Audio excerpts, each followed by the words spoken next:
Carmen's laugh echoed across the service station as she balanced 4 plates on her arm with the effortless grace of someone who'd been doing this for years. Table 6 wants extra Parmesan, and the gentleman at 12 is asking for you specifically again. I glanced up from wiping down wine glasses, my stomach doing that familiar flutter it always did when Antonio Bandini requested my section. 3 months he'd been coming here, and I still couldn't figure out why a man who clearly had better places to be chose to spend his Friday nights at the Golden Fork. He tips well, Carmen continued, nudging me with her elbow, and he's easy on the eyes. What's the problem? The problem was that everything about Antonio Bandini set off alarm bells in my head. Not the kind that screamed danger. Well, not entirely, but the kind that whispered secrets.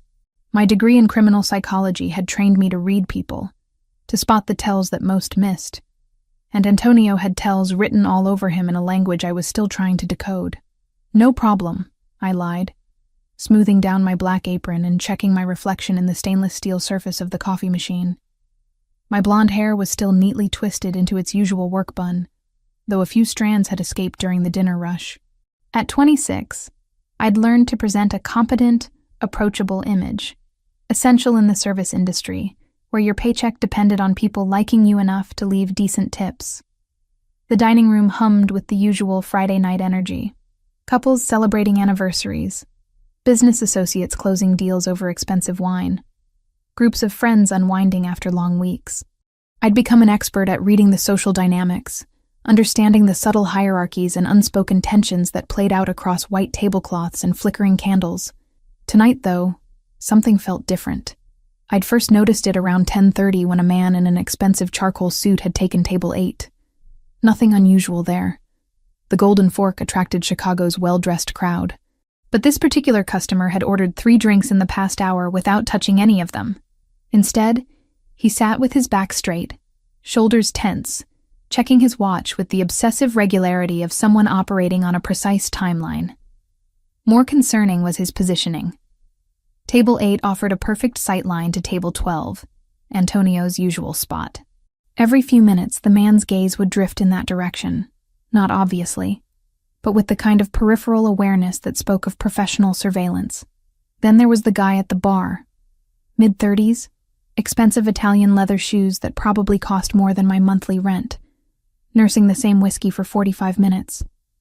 He'd positioned himself with clear views of both the main entrance and the kitchen corridor, his posture too rigid for someone supposedly relaxing after work. The way he kept adjusting his jacket suggested he was carrying something he didn't want noticed. A third man had claimed the small table near the restrooms 20 minutes ago. Prime real estate for monitoring the back exit. The route staff used, and I'd noticed, the path Antonio always took when leaving. This one was younger, maybe early 30s, with the kind of nervous energy that manifested in constant motion. Checking his phone, straightening his silverware, drumming silent rhythms against his thigh. My psychology training had taught me to recognize patterns of behavior, and these 3 men were exhibiting classic pre-action anxiety. Elevated breathing, repetitive gestures, hypervigilance, all signs of people preparing for something significant. Maybe I was being paranoid. God knows studying criminal behavior had made me see threats in perfectly innocent situations before. But the coordination of their positioning, the synchronized timing of their movements, the way they all maintained awareness of Table 12 while pretending to focus on their own evening. Earth to Elena, Carmen's voice cut through my thoughts. Your mysterious Italian is waiting for his usual wine service. I grabbed the bottle of Barolo Antonio always ordered, a vintage that cost more than I made in 2 days, and approached Table 12. He looked up as I neared, those storm-gray eyes of his conducting their usual assessment. Everything about Antonio Bandini was controlled, calculated, from the precise knot of his tie to the way he folded his napkin. 6'2" of carefully contained power wrapped in bespoke Italian wool. "Good evening, Mr. Bandini," I said, proud that my voice betrayed none of the unease building in my chest. "The usual tonight? Please." That accent again. Definitely European, though I'd never been able to place it exactly. Roman, Sicilian. It carried an undertone of authority that made even simple requests sound like commands. As I poured his wine, I found myself cataloging details about him that I'd been unconsciously collecting for months. The way he always sat with his back to the wall, how his eyes continuously swept the room in careful patterns, the expensive watch on his wrist that he checked with military precision, the subtle bulge beneath his left shoulder that suggested either a very thick wallet or something more concerning. "You seem distracted tonight," he observed, his voice quiet enough that only I could hear. "Something troubling you." Before I could answer, movement caught my peripheral vision. The man at table 8 had pulled out his phone again, this time speaking in hushed tones. I strained to catch fragments of his conversation as I pretended to examine the wine label. 23:45, he was saying, his voice barely above a whisper. "Back exit. Everything's in position." My blood turned to ice. 23:45 was exactly 15 minutes away. The back exit was the route Antonio always used. And "everything's in position" suggested coordination between multiple parties. The pieces clicked together with terrifying clarity. 3 men positioned strategically around the restaurant, all maintaining visual contact with table 12, all operating on the same timeline, all focused on Antonio Bandini's usual departure routine. I glanced at my watch. 23:30. 15 minutes until... what? An ambush? An assassination attempt? Whatever these men were planning, it was scheduled to happen exactly when Antonio would be walking toward his car through the back exit. My hands trembled as I finished pouring his wine. Every instinct screamed at me to mind my own business, to finish my shift and go home to my studio apartment, where the most dangerous thing I faced was the stack of unpaid bills on my kitchen counter. But I couldn't shake the image of Antonio walking unsuspecting into whatever trap was being set. Maybe I was wrong. Maybe my overactive psychology training was reading malice into innocent coincidence. But what if I wasn't? What if those 15 minutes were all that stood between Antonio Bandini and disaster? "Mr. Bandini," I said quietly, leaning forward as if to adjust his place setting. "I might be completely wrong, but I think you should stay quiet and not move. Something's planned for 23:45. His hand stilled on his wine glass, those gray eyes sharpening with sudden focus. For a heartbeat, we existed in a bubble of shared tension, while the restaurant continued its oblivious hum around us. "Explain," he said, his voice so low I almost missed it. 3 men, table 8, the bar, and near the restrooms. They've been watching you for the past hour. Coordinated positioning, synchronized timing, pre-action anxiety behaviors." The words tumbled out in a rush of professional terminology mixed with genuine fear. I heard fragments about 23:45 and the back exit. Antonio's expression didn't change, but something shifted in his posture, a coiling of muscles, a readiness that transformed him from elegant dinner companion to something far more dangerous. "You're certain?" I wasn't certain of anything except the rapid beating of my heart and the cold sweat breaking out across my palms. "No, but yes, maybe. I study this stuff, behavioral analysis, and everything about them screams surveillance." He reached into his jacket, slowly, carefully, and withdrew his phone. A few quick taps, then he set it face down beside his plate. "Done." What's done? That ghost of a smile I'd seen before, sharp and predatory. Insurance. What happened next unfolded with the precision of a military operation, though at the time I could barely process the chaos erupting around me. Antonio's phone buzzed once, a response to whatever message he'd sent. Within seconds, 3 men in dark suits materialized from various corners of the restaurant like shadows coming to life. I hadn't even noticed them before, which should have terrified me more than it did. The man at table 8 never saw it coming. One moment he was checking his watch for the 100th time. The next he was face down on his dinner plate with his arm twisted behind his back at an angle that made my stomach lurch. His phone clattered across the marble floor, screen cracked. The guy at the bar tried to run. Bad choice. He made it exactly 3 steps before disappearing behind a wall of expensive Italian wool and controlled violence. Other diners looked up from their meals with the mild curiosity of people watching street performers, completely unaware they were witnessing something far more dangerous. The third man, the one near the restrooms, showed more survival instinct. He bolted for the back exit, the same route he'd been monitoring all evening. I lost sight of him in the corridor, but the muffled sounds that echoed back suggested his escape attempt hadn't been successful. Through it all, Antonio remained seated, calmly finishing his wine, as if orchestrating tactical takedowns was as routine as ordering dessert. "We need to leave," he said quietly, standing and placing a crisp $100 bill on the table. "Now. I can't just leave work. My shift isn't— Your shift is over." His hand found the small of my back, steering me toward the main entrance with gentle but absolute authority.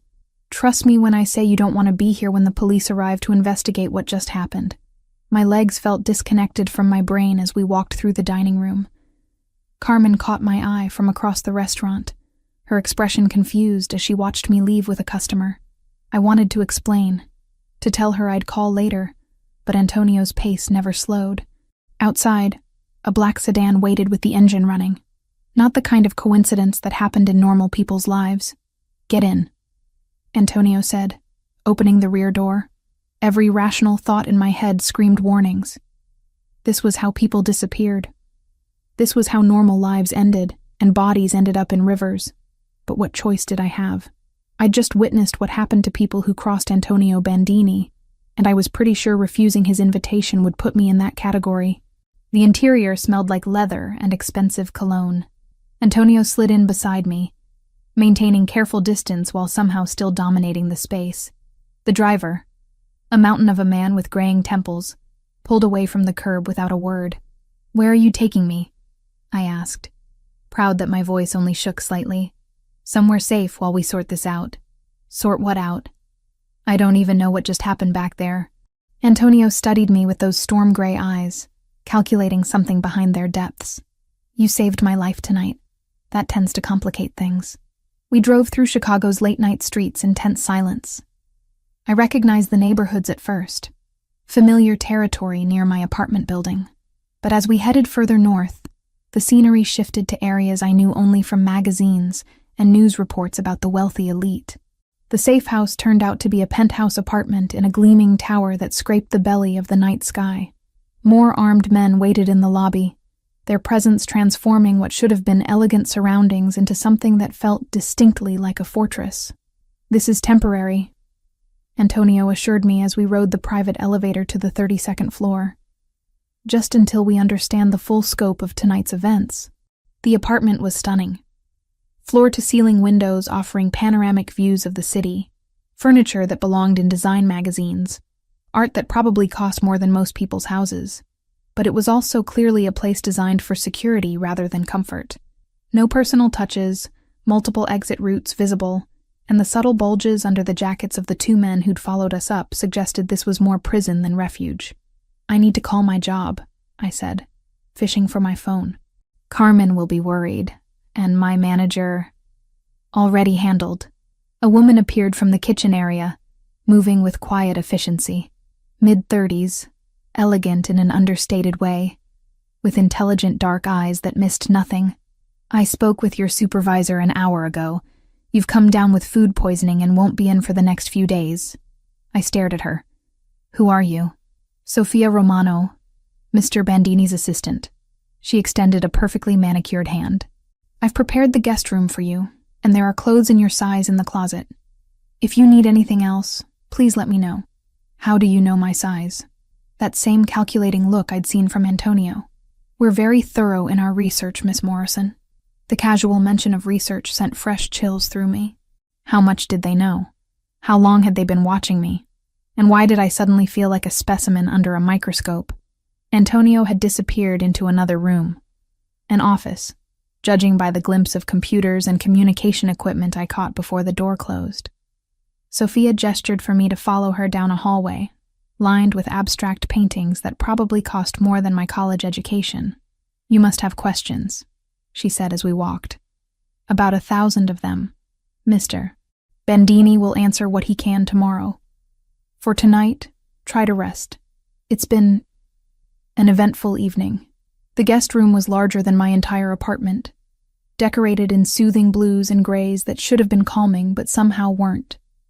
Sophia had laid out clothes on the bed, designer labels I recognized from window shopping expeditions I could never afford. "How did you know I'd be coming here?" I asked, fingering the soft fabric of a cashmere sweater. Sophia paused in the doorway, her expression carefully neutral. Mr. Bandini is a man who plans for contingencies. He's been aware of you for some time, Miss Morrison. Aware of me, how? But she was already gone, leaving me alone with questions that multiplied faster than I could process them. I didn't sleep. How could I? Every sound from the hallway made me jump. Every distant voice made me wonder if I was about to become another casualty in whatever war I'd stumbled into. By dawn, I'd worn a path in the expensive carpet from pacing. Sophia appeared with coffee and pastries around 8, her efficiency suggesting she'd dealt with traumatized houseguests before. Mr. Bandini would like to speak with you when you're ready, she said, setting the tray on a small table near the windows. And if I'm not ready? A slight smile. Then he'll wait. But Miss Morrison, the longer you wait, the more questions you'll have, and the fewer answers will satisfy you. She was right, of course. I'd spent the night constructing increasingly elaborate theories about who Antonio Bandini was and what I'd gotten myself into. None of them were particularly comforting. I found him in the office, surrounded by monitors displaying what looked like security feeds from various locations around the city. He'd changed from his dinner attire into dark jeans and a white shirt, looking younger and somehow more dangerous in casual clothes. "Sleep well?" he asked without turning from the screens. "Did you expect me to?" That ghost of a smile. "No, but I hoped." He swiveled to face me, those gray eyes conducting their usual assessment. "How much do you know about organized crime in Chicago, Elena?" The use of my first name sent an unexpected flutter through my chest. Only what everyone knows. That it exists, that people get hurt, that normal people try to stay as far away from it as possible. Smart policy. Unfortunately, no longer an option for you. Because I saved your life. Because you witnessed Riccardo Torino attempting to have me killed. And because your intervention allowed my men to capture 2 of his people alive. Antonio stood, moving to pour coffee from a service I hadn't noticed. "Torino will assume you're working with me. That makes you a target." The casual way he delivered this death sentence made my knees weak. For how long? Until Torino is no longer a problem. And how long will that take? Antonio handed me a cup of coffee, his fingers brushing mine briefly. "That depends on how smart he is, and how quickly he realizes his war with my family was always going to end only one way. Family." The word carried weight I was only beginning to understand. Saturday morning came with the harsh reality that my life had fundamentally changed overnight. I woke in sheets that probably cost more than my monthly rent, in a room that could house 3 families, guarded by men whose job was to ensure I never left without permission. The panic attack hit me before I was fully conscious, my chest constricted, air becoming impossible to draw into my lungs. The elegant bedroom walls seemed to close in, transforming from sanctuary to prison cell. My hands shook as I gripped the expensive bedding, trying to ground myself in something tangible, while my mind spiraled through every worst-case scenario my psychology training had ever made me aware of. I was going to disappear. Become another statistic. Another missing person whose case would gather dust in some detective's filing cabinet. No one would even know where to start looking. "Miss Morrison?" Sophia's voice carried through the door, accompanied by a gentle knock. "I've brought breakfast."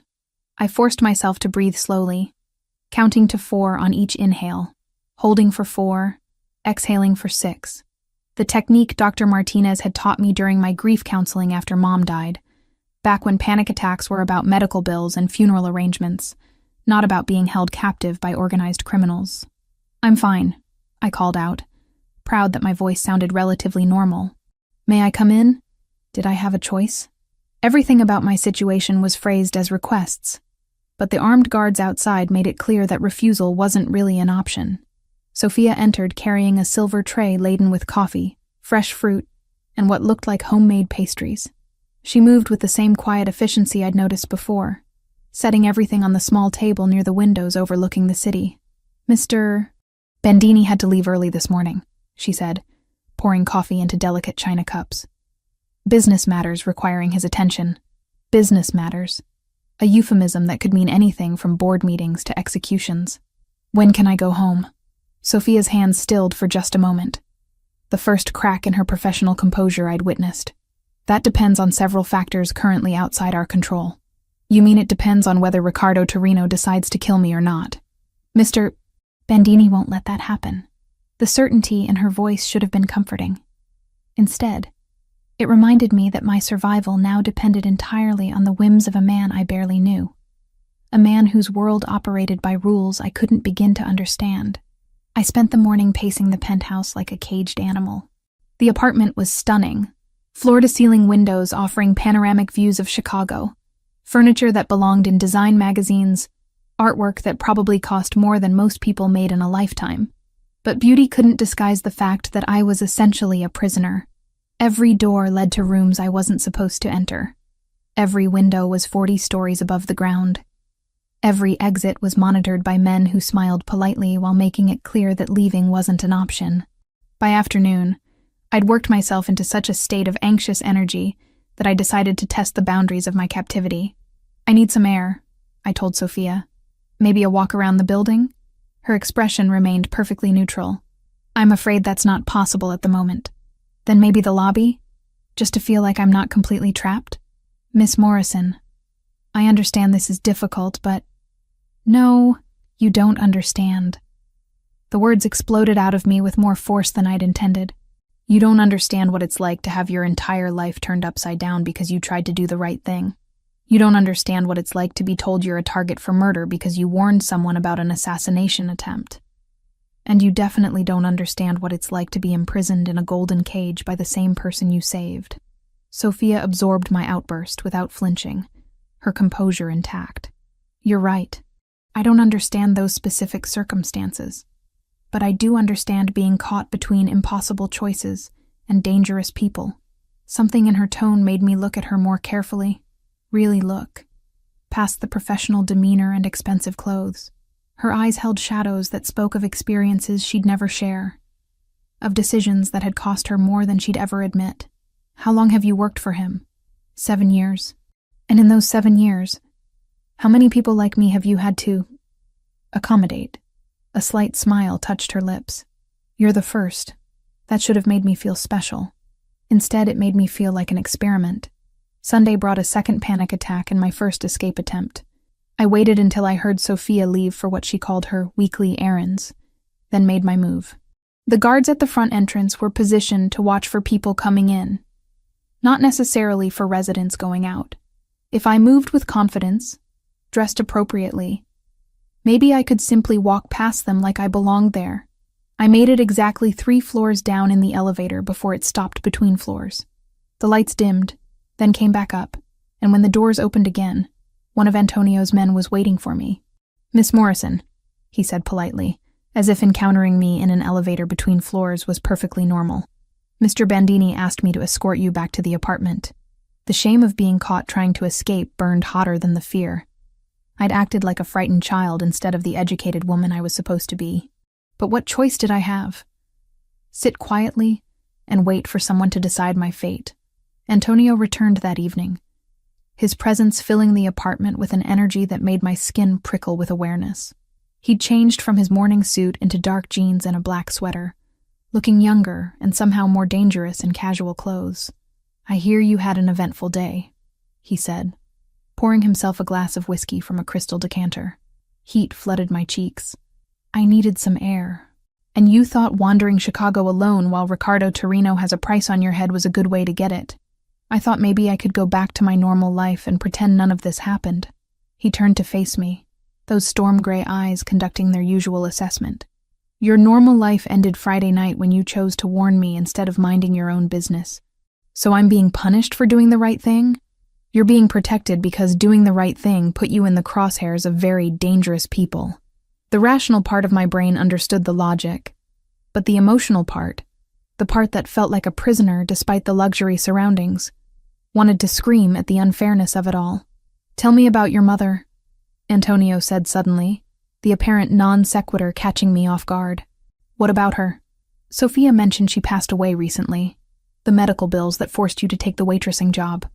I wrapped my arms around myself, the familiar grief settling over me like a heavy blanket. Lung cancer, 3 years of treatments, surgeries, experimental therapies. None of it worked. but it bankrupted our family trying. That's why you studied criminal psychology. You wanted to understand the people who prey on vulnerable families. The insight caught me off guard. I'd never articulated it that way, but there was truth in his words. Insurance companies aren't technically criminals, but they destroy lives just the same. Something shifted in his expression, a softening around the edges, a recognition of shared pain. My mother died when I was 15, poisoned by someone we trusted, someone who ate at our table, who my father considered family. The quiet admission hung in the air between us. Vulnerability offered like a gift I wasn't sure I deserved to receive. A business associate? My father's cousin. He'd been selling information to rival families for years, but we never suspected until it was too late. Antonio's voice carried no emotion, but his knuckles were white where they gripped his glass. She suffered for 3 days before she died. The doctors couldn't figure out what was wrong until the autopsy. I'm sorry. It taught me never to trust anyone completely. And it taught me to recognize the signs of betrayal before they become fatal. Understanding dawned. That's why you need someone who can read people. Someone who can spot the tells that most people miss. Your intervention Friday night wasn't just good instincts. You saw patterns of behavior that trained killers tried to hide. That's not a skill you learn waitressing tables. I found myself studying his face the way I'd been trained to study subjects in my criminology classes. The controlled expression that never quite concealed the pain underneath. The careful posture that spoke of constant vigilance. The way his eyes continuously swept the room even in his own home.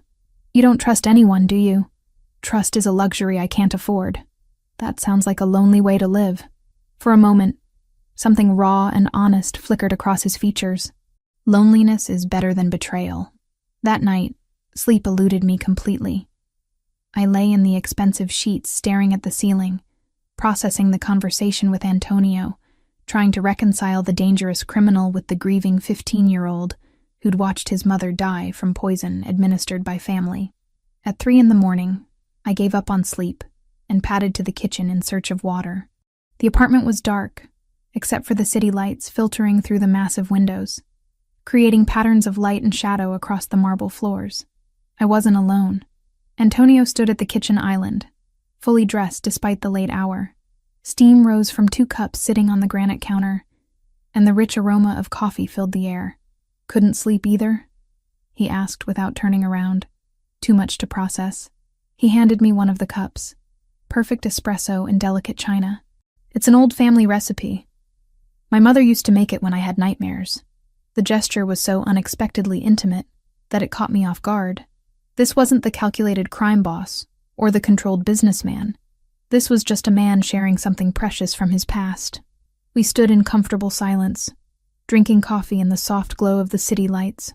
For the first time since Friday night, I felt something other than fear or anger, something that might have been understanding. The men who killed her, I said quietly. What happened to them? My father handled it when I turned 18. All of them.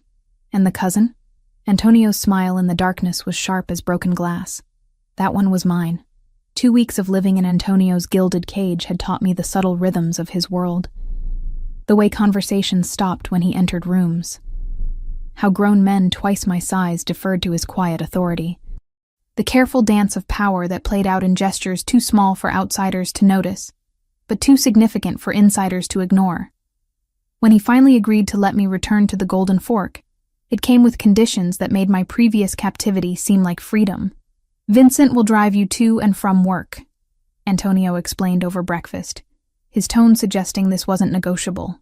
Marco will be positioned within the restaurant at all times. You don't leave the building during your shift, not even for smoke breaks. I stirred sugar into my coffee, watching the crystals dissolve while processing the implications. What about Carmen? She'll ask questions about the bodyguard. Marco knows how to blend in. Your coworkers will assume he's a customer who prefers to eat alone. The plan was more complex than I'd realized. Antonio had purchased a controlling interest in the restaurant 2 days earlier, a fact he mentioned as casually as commenting on the weather. My salary had mysteriously tripled, my schedule reduced to 3 nights a week, and suddenly there were openings for additional security personnel disguised as waitstaff. You bought the restaurant to protect me? I bought the restaurant because it made strategic sense. Your protection is a secondary benefit. Even his acts of care came wrapped in emotional distance, as if admitting he'd done something purely for my benefit would reveal a weakness he couldn't afford. Walking back into the Golden Fork felt like returning to a museum of my former life. Everything looked exactly the same. The marble floors, the soft lighting, the elegant table settings. But I moved through it like a ghost haunting familiar spaces. Carmen hugged me with the enthusiasm of someone who genuinely missed me, asking about my supposed food poisoning with enough concern to make guilt twist in my stomach. "You look different," she observed as we prepped for the dinner service. "Rested, like you've been somewhere expensive. Just catching up on sleep." She studied my face with the sharp attention of someone who'd known me long enough to spot lies. "And the manicure? The subtle highlights? Food poisoning doesn't usually come with spa treatments." Heat crept up my neck. Sophia had arranged both without asking, part of what she called maintaining appropriate appearances. I'd been too emotionally drained to object. But now the evidence of luxury felt like a betrayal of who I used to be. "My sister surprised me with a girls' weekend," I lied, hating how easily deception came now. Marco arrived at 7, claiming the corner table with clear sightlines to both entrances and the kitchen corridor. He ordered methodically: appetizer, main course, dessert, eating slowly enough to justify his presence for the entire evening. Other patrons ignored him completely, which spoke to his skill at appearing invisible while remaining hypervigilant. Antonio didn't come that first night, or the second. By the third evening, I'd convinced myself he'd lost interest in his restaurant acquisition and returned to whatever criminal enterprises normally occupied his attention. I was wrong. He appeared during Thursday's dinner rush, claiming his usual table with the quiet authority that made waitstaff scramble to accommodate him. But something was different. His usual calm composure carried an edge of tension, and his eyes swept the restaurant more frequently than normal. "Good evening, Mr. Bandini," I said, approaching with the wine he always ordered. "Elena." The way he said my name sent familiar shivers down my spine. "Have you noticed anything unusual lately? Anyone asking questions about your schedule?" The questions sparked immediate alarm. "What kind of questions?" "The kind that suggests someone's been watching you." I thought back over the past few days, mentally cataloging interactions with customers, delivery drivers, even the homeless man who sometimes lingered near the employee entrance. There was a guy yesterday. Said he was from the city health department, asked about employee schedules and shift changes. But Carmen handled it. Antonio's expression darkened. "Describe him." Mid-30s, expensive suit, slight accent I couldn't place. He seemed more interested in the restaurant layout than actual health codes. "Mexican?" The specific question sent ice through my veins. "Maybe. Why?" Instead of answering, Antonio pulled out his phone and typed a quick message. Within minutes, Marco appeared at our table, his casual dining facade abandoned. "We need to leave," Antonio said quietly, standing with fluid grace that didn't match the urgency in his voice. "Now. I can't just abandon my shift. Carmen will understand when she realizes your life is more important than serving dinner." The parking lot behind the Golden Fork was poorly lit, shadows pooling between the few working streetlights. We'd made it halfway to Antonio's car when the first shot shattered the rear window of a sedan parked 3 spaces away. Time fractured into crystalline moments of terror and precision. Antonio's hand closed around my wrist, pulling me behind a delivery truck as more shots rang out. Marco appeared from nowhere, returning fire with the calm efficiency of someone for whom gunfights were routine occupational hazards. "Stay down," Antonio commanded, his body shielding mine as he drew his own weapon, a detail that should have terrified me but somehow didn't. In that moment, surrounded by violence and chaos, his presence felt like the only safe harbor in a storm designed to destroy me. The firefight lasted maybe 90 seconds, though it felt like hours. When silence finally returned, 3 bodies lay motionless in the parking lot, and Marco was speaking rapidly into his earpiece while checking the perimeter for additional threats. "Are you hurt?" Antonio's hands moved over me with professional thoroughness, checking for wounds I hadn't realized I might have sustained. "I don't think so." My voice sounded strange to my own ears, distant and hollow. "Were they trying to kill me?" "They were trying to take you. Very different objective." The distinction should have been comforting. Instead, it opened up terrifying possibilities about what capture might have involved. Vincent arrived with backup vehicles and a cleanup crew that worked with the unsettling efficiency of people who'd handled similar situations before. Within 20 minutes, the bodies were gone, the blood washed away, and the parking lot looked like nothing more dramatic had occurred than the usual dinner rush. Antonio's house was a sanctuary of controlled elegance after the chaos of the attempted kidnapping. He led me to the living room, pouring whiskey with hands that remained perfectly steady despite what we'd just survived. This was Ricardo's response to losing his men at the restaurant, he explained, settling beside me on the leather sofa. He's formed an alliance with the Sinaloa cartel. They have different methods than traditional organized crime families. More violent, more willing to involve civilians. My world has rules, boundaries that even enemies respect. Cartels operate with fewer constraints. The whiskey burned going down, but it helped steady my nerves. So what happens now? Now we eliminate the threat before it escalates further. His matter-of-fact tone suggested this was merely another business problem requiring a straightforward solution. But the way his free hand rested on my knee, thumb tracing small circles through the fabric of my dress, suggested his concern went deeper than strategic calculations. Antonio? Yes? Thank you for saving me. He set down his glass and turned to face me fully, those storm-gray eyes searching my face with an intensity that made breathing difficult. You saved me first. This is simply returning the favor. Is that all this is? Professional courtesy? Something shifted in his expression, the careful control slipping just enough to reveal the man beneath the crime boss persona. When he leaned forward, I didn't pull away. When his hand cupped my face, I leaned into the touch. And when his lips found mine, I finally understood why I'd never felt truly safe with anyone else. The kiss was nothing like the romance novels I'd read as a teenager. There was no gentle exploration, no tentative building of passion. This was hunger and desperation, and the recognition of something that had been building between us since that first night at the restaurant. When we finally broke apart, both breathing hard, Antonio rested his forehead against mine. This complicates things, he said quietly. Everything about my life is already complicated. Not like this. Not when caring about you gives my enemies another way to hurt me. The admission hung in the air between us, vulnerable and honest, in a way I'd never expected from him. Then maybe we don't let them, I whispered. His smile was sharp as a blade and twice as dangerous. No, maybe we don't.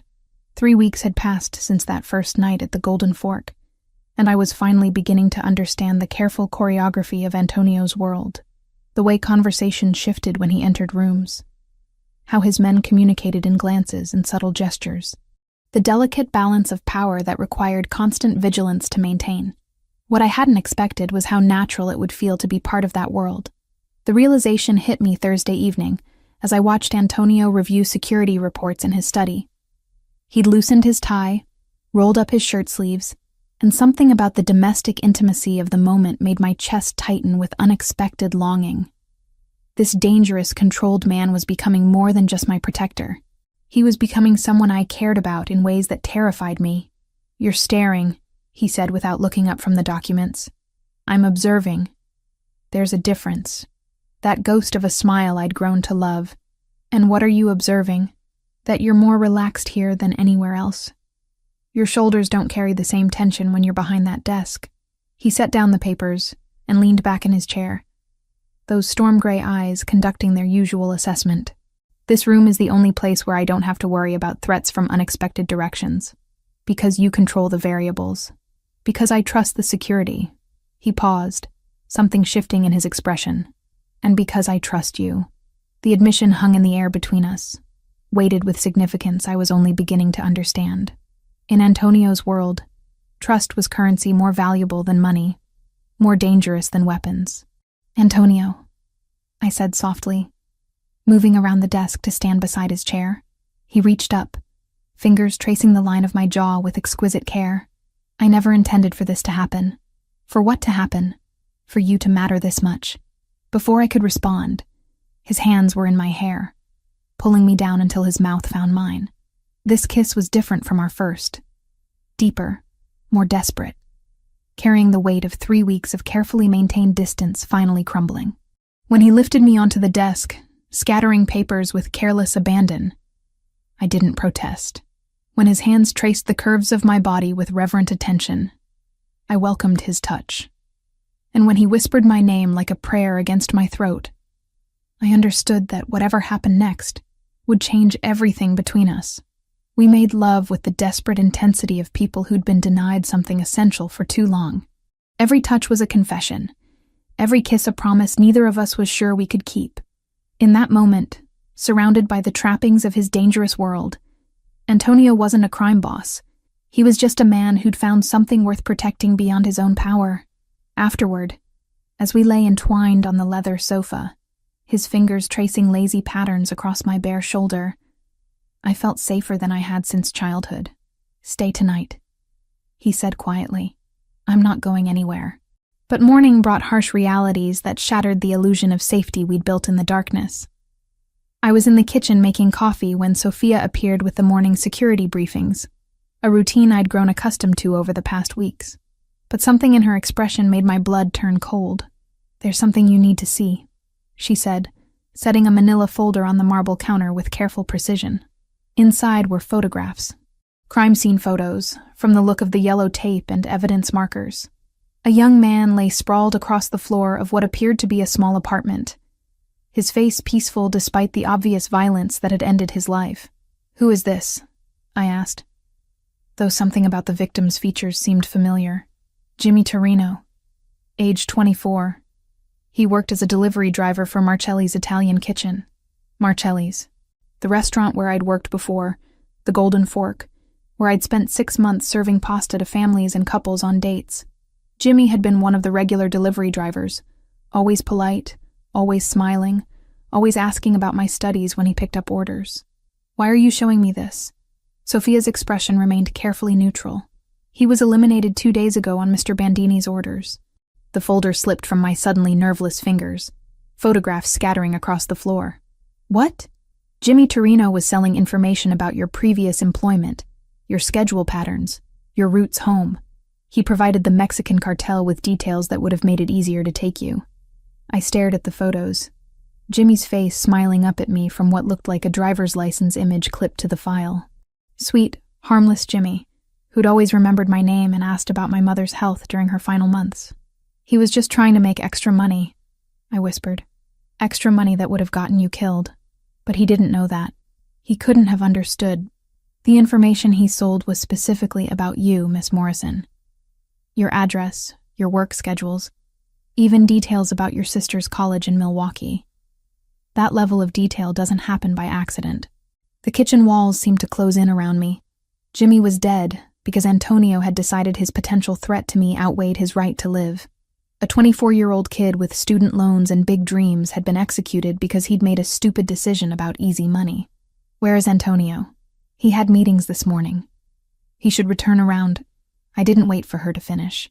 I ran through the penthouse, my bare feet silent on the marble floors, searching every room until I found him in his study, speaking quietly on the phone in Italian. He looked up when I burst through the door, taking in my disheveled appearance and obvious distress. "I'll call you back," he said into the phone, then set it down with deliberate care. "Elena, what's wrong?" "Jimmy Torino." Something shifted in his expression, a careful blankness that confirmed everything Sophia had told me. "You saw the report. You killed him. I eliminated a threat to your safety. He was 24 years old. He was just trying to pay off student loans." Antonio stood, moving around the desk with that predatory grace that no longer seemed protective. Now it felt dangerous in an entirely different way. He was selling information that would have led to your death or disappearance. His motivations don't change that fact. He didn't know what the information would be used for. Ignorance doesn't excuse the consequences of his choices. I backed toward the door, suddenly desperate to put distance between us. "You're talking about a person, not a business problem. Jimmy had a family, friends, a life, and now you still have yours." His voice carried no emotion, no regret. "That's what matters. To you, maybe, but not to me." Something dangerous flickered in his eyes. Would you prefer I had let him continue providing intelligence to people who want to torture you for information about my operations? I would prefer you had found another solution. Maybe talked to him, paid him more than the cartel was offering, relocated him. Anything but murder. This isn't a negotiation, Elena. In my world, threats are eliminated permanently. There are no second chances, no rehabilitation programs, no appeals processes. There's survival, and there's death. The cold certainty in his voice chilled me to the bone. This was the man I'd fallen in love with. Someone capable of ordering executions with the same casual efficiency most people use to order coffee. I can't do this, I said quietly. Can't do what? Be with someone who kills people I know, people I care about, people who endanger you. Jimmy wasn't a threat. He was a victim of circumstances he didn't understand. Antonio's expression hardened. The vulnerable man from last night disappearing behind the mask of the crime boss. Then you're more naive than I thought. The words hit like a physical blow. I stared at him for a long moment, memorizing the sharp angles of his face, the cold calculation in his storm-gray eyes. This was who he really was. Everything else, the gentle touches, the whispered confessions, the careful protection, was just another form of control. I'm leaving. No, you're not. You can't keep me here against my will. I can't let you get yourself killed because you're too idealistic to understand reality. Then I guess we have a problem. I turned and walked out of his study, out of his penthouse, out of his world. Sophia made no move to stop me, though I caught her speaking urgently into her phone as I waited for the elevator.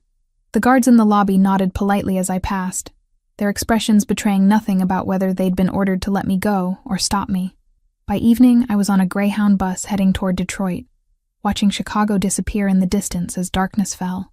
My sister Jessica lived in a small apartment near Wayne State University, working on her master's degree in social work, as far from Antonio's world as I could imagine. The 4.5-hour journey gave me plenty of time to think, to process what had happened, to question every decision I'd made since that first night at the Golden Fork. I'd saved a man's life, and somehow become complicit in taking another's.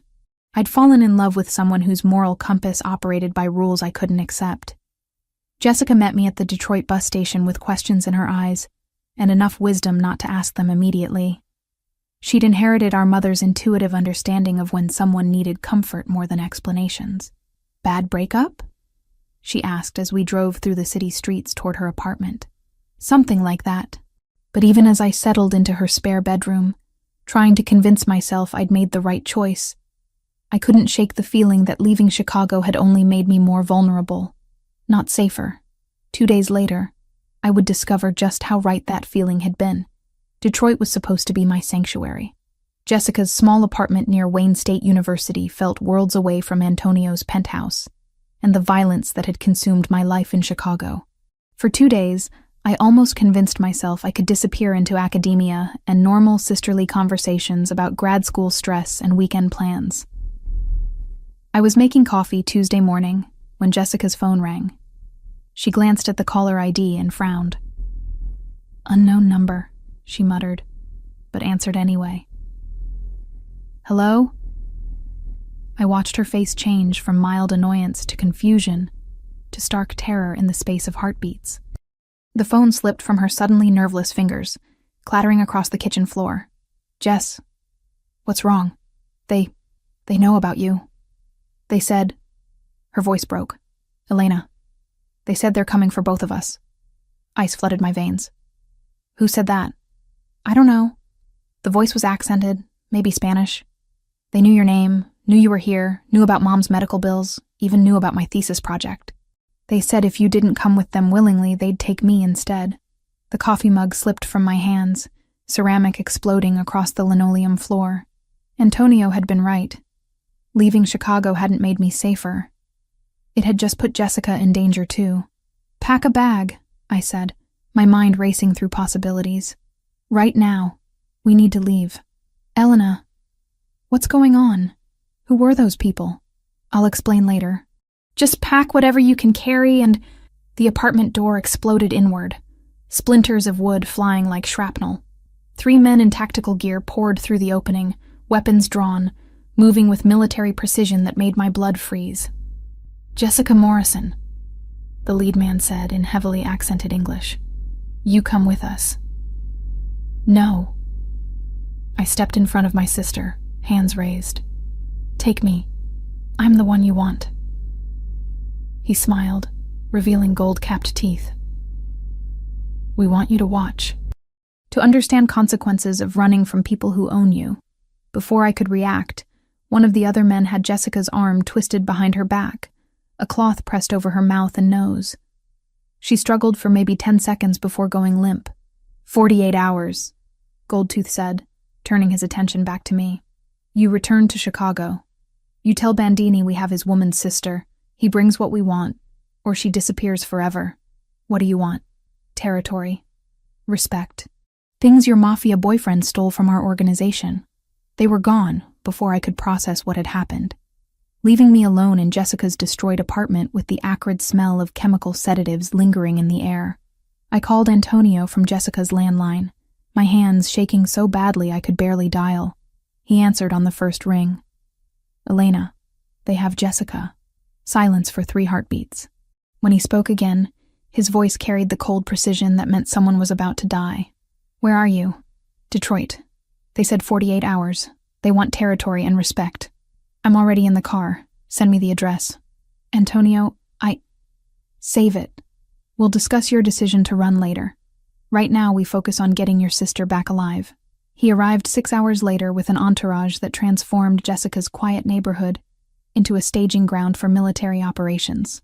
Black SUVs lined the streets, men in expensive suits speaking rapidly into earpieces, surveillance equipment being deployed with practiced efficiency.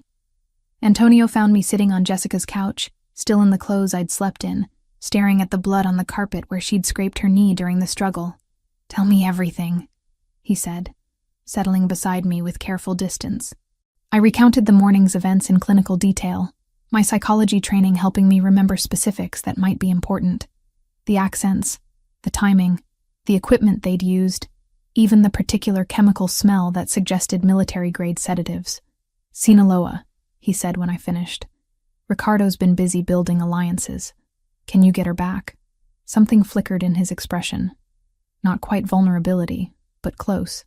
"I've never lost someone I was protecting. I won't start with your sister." The next 12 hours unfolded like a master class in organized crime operations. Antonio's team located the cartel's temporary base through surveillance, electronic intercepts, and what Sophia euphemistically called enhanced interrogation of local contacts. Jessica was being held in an abandoned warehouse on Detroit's east side, guarded by 8 men with automatic weapons and orders to kill her if they detected any rescue attempt. "Standard cartel protocol," Antonio explained as we studied satellite images of the building. "They're expecting overwhelming force, so we give them the opposite." "What's the opposite of overwhelming force?" "Precision, psychology, using their expectations against them." That's when he turned to me with an expression I'd learned to recognize. The look he got when he was about to ask for something I wouldn't want to give. "I need your expertise," he said quietly. "Your ability to read behavioral patterns, to predict how people will react under extreme stress. You want me involved in the actual rescue. I want you to help us understand their mindset. Cartel soldiers aren't like Mafia soldiers. They operate on different psychological principles, different motivations. You studied this in school." He was right. My criminology courses had covered the differences between traditional organized crime families and drug cartels. Different recruitment methods, different loyalty structures, different responses to pressure and threat. What do you need to know? How they'll react when we take out their perimeter guards.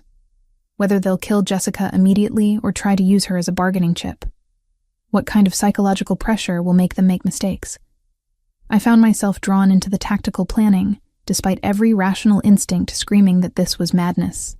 But Jessica's life hung in the balance, and my academic knowledge might be the difference between her coming home or disappearing forever. Cartel soldiers are motivated by fear more than loyalty, I explained as Antonio's team gathered around the surveillance photos. They're afraid of their superiors, afraid of rival organizations, afraid of law enforcement. That fear makes them unpredictable, but also exploitable. How? Create multiple simultaneous threats. Make them think they're being attacked from different directions by different groups. Their training will fracture. Some will follow protocol, others will panic, others will try to negotiate. That division gives you opportunities. Antonio nodded slowly. And Jessica? I studied the warehouse layout, thinking through cartel psychology and operational procedures. They won't kill her immediately. She's too valuable as leverage. But if they think the rescue attempt is failing, if they believe they're all going to die anyway, they'll execute her to deny you the victory. So we make sure they never reach that conclusion. Or we make them believe cooperation is their only chance of survival. Something shifted in Antonio's expression as he processed my words. This wasn't just academic analysis anymore. I was actively participating in planning a military operation against the people who'd taken my sister. Elena, he said quietly, there's something else you need to understand about Jimmy Torino. My stomach clenched. What about him? He wasn't just selling general information about your schedule. He was providing detailed intelligence about your sister. Her address, her class schedule, her daily routines. The cartel has been planning this for weeks. The revelation hit me like a physical blow. Jimmy hadn't just put me at risk. He'd made Jessica a target. His harmless side income had painted a bullseye on the most important person in my world. If I hadn't eliminated him, Antonio continued, they would have taken her weeks ago. Possibly killed her after extracting what information they could about you. I stared at the warehouse photos spread across the table, seeing them with new understanding. Jimmy's death hadn't just been about protecting me. It had been about protecting Jessica, too. I understand now, I said quietly. In your world, hesitation means death, for everyone we care about. Something fundamental shifted in my chest. Not quite forgiveness, but acceptance. The moral landscape of Antonio's world operated by rules I'd never wanted to learn. But ignoring those rules had nearly cost Jessica her life. What do you need me to do? His smile was sharp as a blade and twice as dangerous. Help me get your sister back. Then help me end Ricardo Torino permanently. Over the next 6 hours, I found myself fully integrated into Antonio's team in ways I'd never imagined possible. My psychology background proved invaluable for predicting cartel behavior patterns, and my intimate knowledge of Jessica helped plan approach routes that wouldn't trigger her panic responses during the rescue. By dawn, we had a plan that was audacious in its complexity and terrifying in its implications. The rescue would happen during shift change at the warehouse, when guards were most likely to be distracted. But more than that, we were going to use the rescue operation as bait to draw Ricardo and his cartel allies into the open for a final confrontation. One way or another, Antonio said as his team made final preparations. This ends tomorrow night. I looked at him, really looked, and saw not just the dangerous crime boss or the careful protector, but the man who'd dropped everything to help save my sister, the man whose world I was choosing to enter. Not as a prisoner this time, but as a partner. Together, I said. His hand found mine, fingers intertwining with surprising gentleness. Together, the golden fork at midnight felt like returning to a crime scene. Empty tables sat shrouded in shadows, their white tablecloths ghostly in the dim security lighting. I stood at the staff entrance, wearing the same black uniform I'd worn months ago when this nightmare began, my hands steady despite the adrenaline coursing through my system. Remember, Antonio's voice crackled through the earpiece hidden beneath my hair. You're just Elena Morrison, back for a late shift to help with inventory. Natural movements, familiar patterns. I pushed through the service door, muscle memory guiding me past the prep stations and into the dining room. Ricardo had chosen this location for psychological warfare, forcing Antonio to relive the place where their conflict began. But he'd made a critical error in choosing ground I knew better than any of his soldiers. The restaurant wasn't empty. 3 men sat at strategic positions around the dining room, trying to look casual while maintaining sightlines to all entrances. I recognized the behavioral patterns immediately. The forced relaxation that screamed hypervigilance, the way their eyes tracked my movement without seeming to watch. I count 3 visible, I whispered, adjusting the flower arrangement at table 6 with practiced ease. 2 more shadows near the kitchen entrance. Classic cartel formation. They're expecting a frontal assault. Through the earpiece, I heard Antonio coordinating with his team positioned around the building's perimeter. Vincent had eyes on the rear exit. Marco covered the main entrance. 2 other men I'd never met were stationed at emergency exits Ricardo's people wouldn't know existed. "Target acquired," came Vincent's voice. "Jessica Morrison, northwest corner booth. Zip tie restraints. Conscious but sedated." My heart clenched, seeing my sister through the kitchen service window, slumped in the booth where Antonio had once sat as my regular customer. Her eyes were glazed but alert, tracking movement around her with the same analytical observation skills we'd inherited from Mom. "She sees me," I murmured, catching Jessica's slight nod of recognition. "She's aware enough to follow instructions. Rodriguez, you're clear to move on the perimeter guards."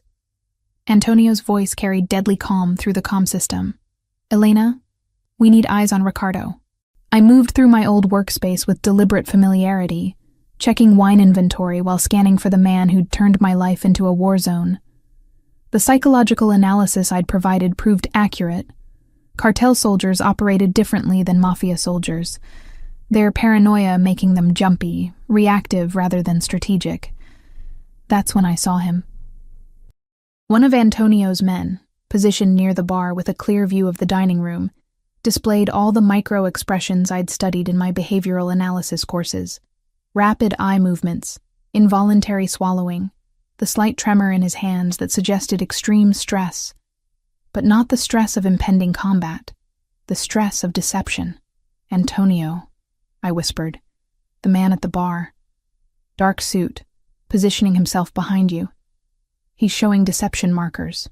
Impossible. That's Salvatore. He's been with my family for 8 years. Trust me. Watch his hands, involuntary finger tapping, classic self-soothing behavior under extreme stress. His breathing is shallow, elevated heart rate visible in his neck pulse. He's terrified, but not of Ricardo's men. He's terrified of what he's about to do." Through the service window, I watched Salvatore's hand move slowly toward his jacket. Not the smooth, practiced motion of someone drawing a weapon in combat, but the hesitant, guilt-ridden movement of someone betraying everything they'd sworn to protect. "Gun!" I hissed into the comm. "Left side jacket. He's positioning for a back shot." The next 30 seconds unfolded with brutal precision. Antonio spun just as Salvatore's weapon cleared his holster, muscle memory and years of survival instincts saving his life. The shot went wide, shattering a mirror behind the bar. Before Salvatore could fire again, Antonio's return shot caught him center mass, dropping him behind the mahogany bar. The gunshot triggered chaos. Ricardo's men abandoned their pretense of casual dining, weapons appearing from beneath jackets and under tables. But Antonio's team was already in motion, months of tactical preparation paying off as they moved with coordinated precision through entry points Ricardo's soldiers hadn't anticipated. I used the chaos to my advantage, moving through spaces only staff would know. The service corridor behind the kitchen, the storage room with its emergency exit, the wine cellar's secondary access tunnel that led directly to the booth where Jessica waited. "Elena, report." Antonio's voice was strained, background sounds suggesting heavy fighting in the main dining room. "Reaching Jessica now. Give me 30 seconds." My sister looked up as I emerged from behind the service station, relief flooding her features despite the chemical fog clouding her eyes. "Elena, I'm getting you out of here." The zip tie restraints required kitchen shears from the prep station. Precious seconds while gunfire echoed through the restaurant above us. Jessica's hands were numb from restricted circulation, but she could walk if I supported her weight. "Service tunnel," I explained, guiding her toward the maintenance corridor that connected to the building next door. Same route we used for wine deliveries during busy nights. The tunnel was cramped and dark, lined with pipes and electrical conduits that had been installed when the building was renovated decades earlier. Jessica stumbled twice, the sedatives affecting her coordination, but adrenaline kept her moving toward the exit that would put us 3 blocks away from the combat zone. We emerged in the alley behind Marconi's deli, where Vincent waited with an idling SUV. Jessica collapsed into the back seat, exhaustion and chemical aftereffects finally overwhelming her system. "Secure," I reported through the comm. "Jessica's safe." "Good, because Ricardo just entered through the kitchen."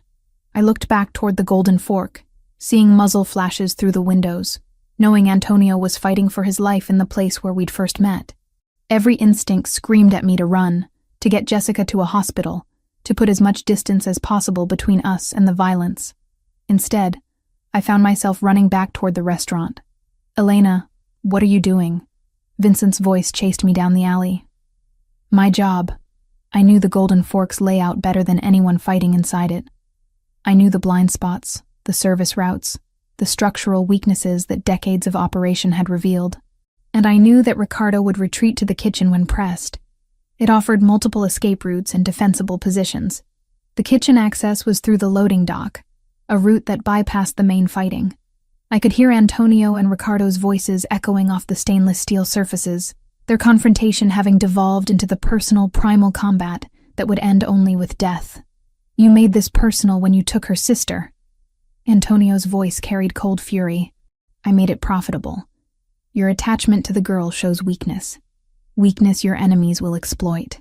I peered around the corner of the prep station, seeing the two men circling each other with predatory intensity. Both had abandoned firearms for the close-quarters brutality that would determine territorial dominance. Ricardo held a kitchen knife with professional familiarity. Antonio had claimed a meat cleaver, its weight lending devastating power to each swing. The fight was vicious and brief. Ricardo was younger, faster, but Antonio fought with the calculated precision of someone for whom violence was a tool rather than a passion. When Ricardo overextended during a thrust, Antonio caught his wrist, twisted until bone snapped, and brought the cleaver down with surgical accuracy. Ricardo Torino died as he'd lived, violently, without honor, far from the territory he'd tried to claim. Antonio stood over the body for a long moment, breathing heavily, cleaver still gripped in his white-knuckled fist. When he looked up and saw me watching from the doorway, something shifted in his expression. From the cold satisfaction of victory to concern for my well-being. "You should be with your sister. She's safe. Vincent has her." "Then why are you here?" I stepped over the debris of overturned equipment and scattered utensils, stopping close enough to feel the heat radiating from his body, to see the minor cuts decorating his knuckles and forearms. "Because this is where we started. In this kitchen, with me serving you dinner and you protecting me from threats I couldn't see. It seemed right that this is where it ends." He set down the cleaver with deliberate care, his hands finding my face with surprising gentleness, given what they'd just accomplished. "It's not ending, Elena. It's just beginning." The sirens were getting closer. Chicago PD responding to reports of automatic gunfire in the city's restaurant district. But Antonio's cleanup crew was already in motion. Evidence disappearing with the same professional efficiency I'd witnessed in Detroit. "We need to leave," he said, taking my hand. "Together?" His smile was sharp as a blade and twice as dangerous, but his eyes held warmth I'd never expected to see from a man like him. Always together. 2 years had transformed everything. Yet nothing had changed at all. I stood in the conference room of Bandini Hospitality Consulting, watching 6 men in expensive suits struggle to maintain eye contact with me as I reviewed their psychological evaluations. The irony wasn't lost on me.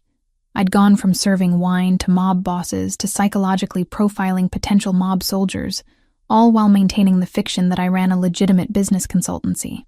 "Mr. Castellano," I said, addressing the youngest candidate, "your micro-expressions during the loyalty questions suggest deception, specifically involuntary lip compression and decreased eye contact when discussing hypothetical conflicts of interest."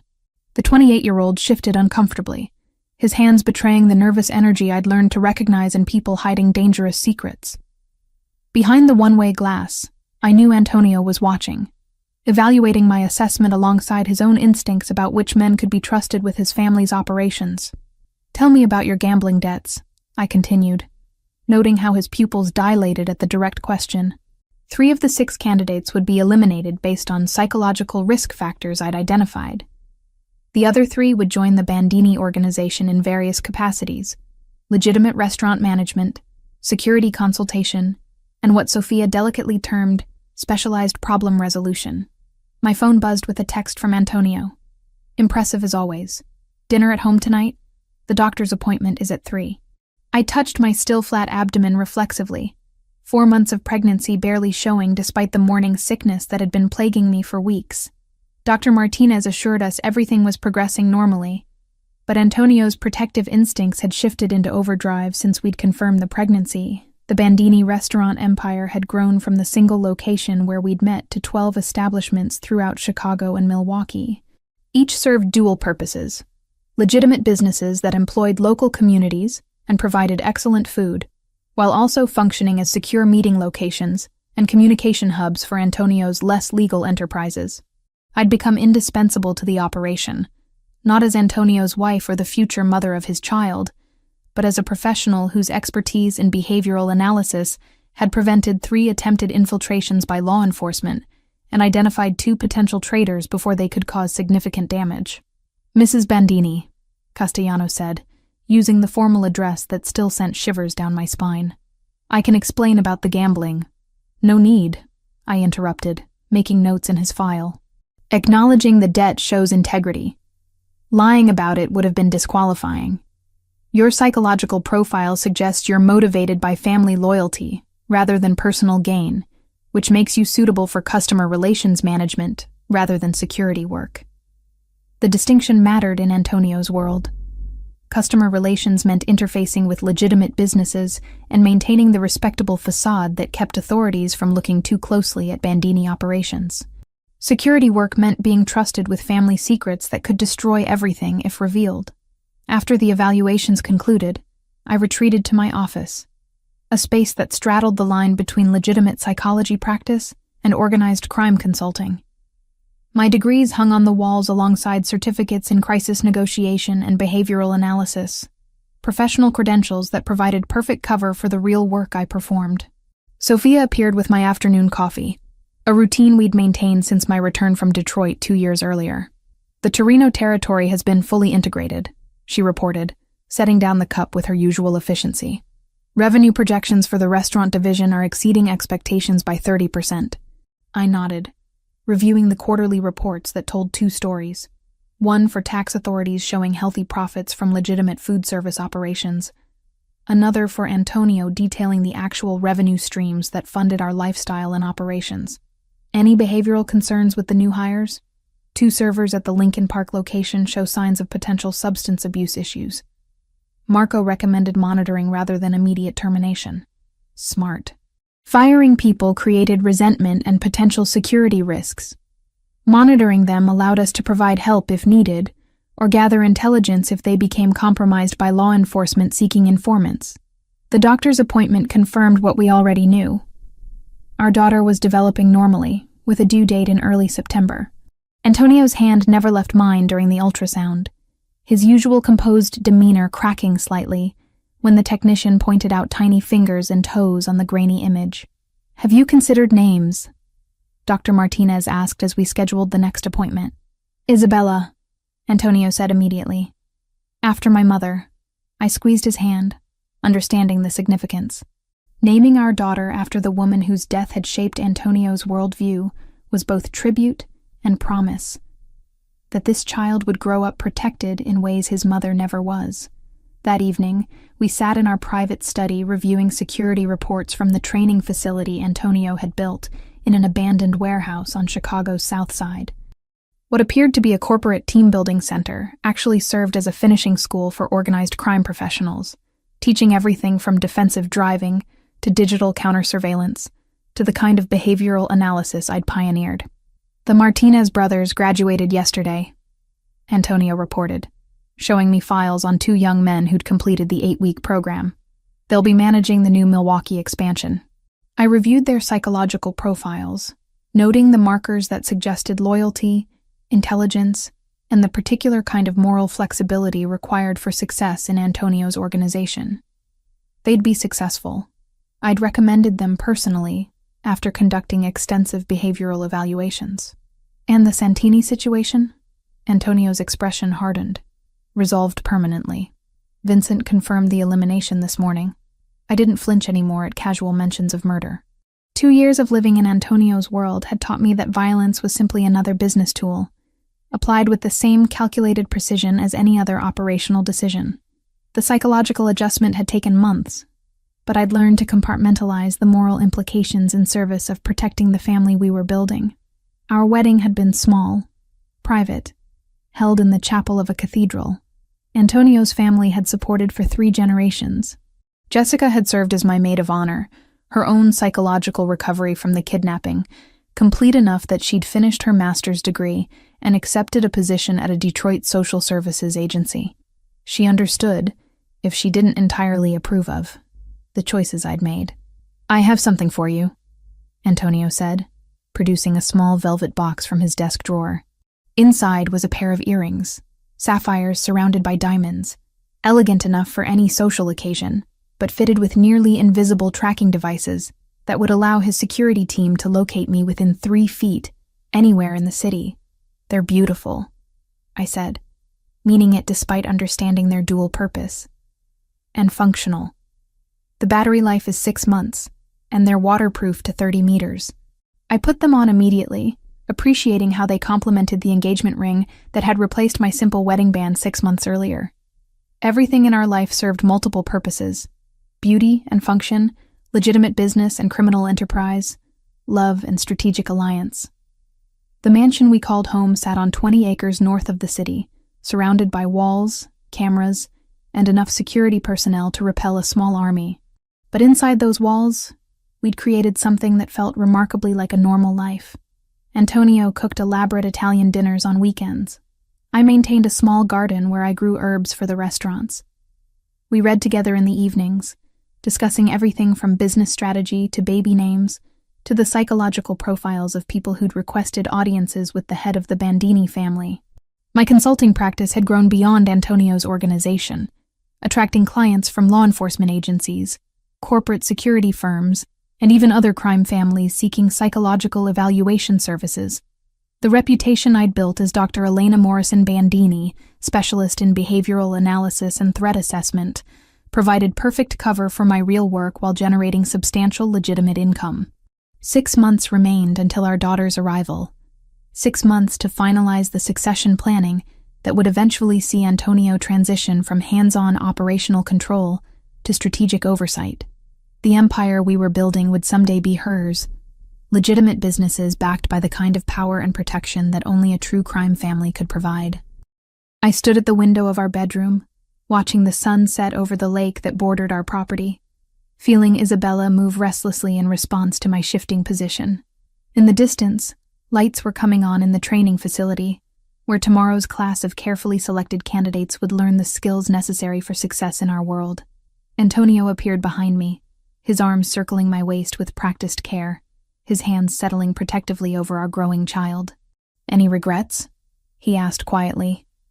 I leaned back against his solid presence, thinking about the woman I'd been 2 years earlier. Frightened, naive, convinced that moral absolutes could govern complex realities.